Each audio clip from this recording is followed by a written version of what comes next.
Corona মহামারী ছিল এবার বিশ্বব্যাপী আলোচনা আর উদ্বেগের বিষয়। বছর জুড়েই এই আতঙ্ক তাড়া করে ফিরেছে বিশ্ববাসীকে। তবে স্বস্তির খবর হলো বছর শেষে এই মহামারীর টিকা বাজারে আসতে শুরু করেছে।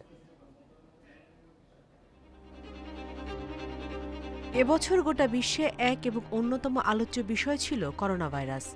গত এক বছরে 18 লাখের বেশি মানুষের প্রাণ কেড়ে নিয়েছে এই ভাইরাস। 218 দেশ ও অঞ্চলে আক্রান্ত 8 কোটির বেশি।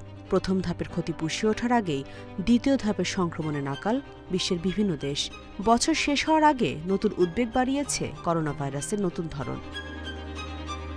বছর জুড়েই করোনা মহামারীর পাশাপাশি আলোচনায় ছিল এই ভাইরাসের ভ্যাকসিন প্রসঙ্গ। কয়েকশো টিকা চূড়ান্ত ধাপের পরীক্ষা থাকলেও আলোচনায় ছিল অক্সফোর্ডের ভ্যাকসিন, যুক্তরাষ্ট্রের ফাইজার ও মডার্না, রাশিয়ার স্পুটনিক 5 এবং চীনের সিনোভ্যাক ভ্যাকসিন।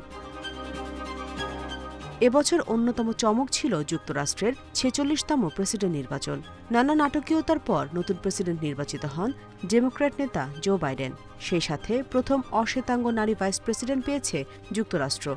পরাজয় নিশ্চিতের পর দফায় দফায় নির্বাচনের ফল পরিবর্তনের ব্যর্থ চেষ্টা চালিয়ে সমালোচিত হন বর্তমান মার্কিন প্রেসিডেন্ট ডোনাল্ড ট্রাম্প।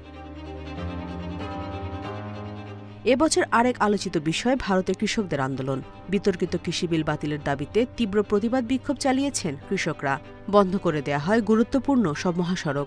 সামাজিক যোগাযোগ মাধ্যমে ভাইরাল হয় কৃষকদের ওপর পুলিশি নির্যাতনের ছবি।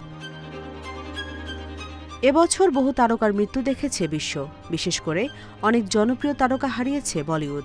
ইরফান খান থেকে শুরু করে ভারতের বর্ষিয়ান অভিনেতা সৌমিত্র চট্টোপাধ্যায়, ফুটবল কিংবদন্তি দিয়েগো মারাদোনার মৃত্যু হয়েছে এবছর। 11ই ডিসেম্বর করোনায় আক্রান্ত হয়ে মারা যান বিশ্বখ্যাত কোরিয়ান চলচ্চিত্র নির্মাতা কিম কি-দুক। করোনায় মৃত্যু হয়েছে ভারতের প্রথম বাঙালি প্রেসিডেন্ট প্রণব মুখার্জির।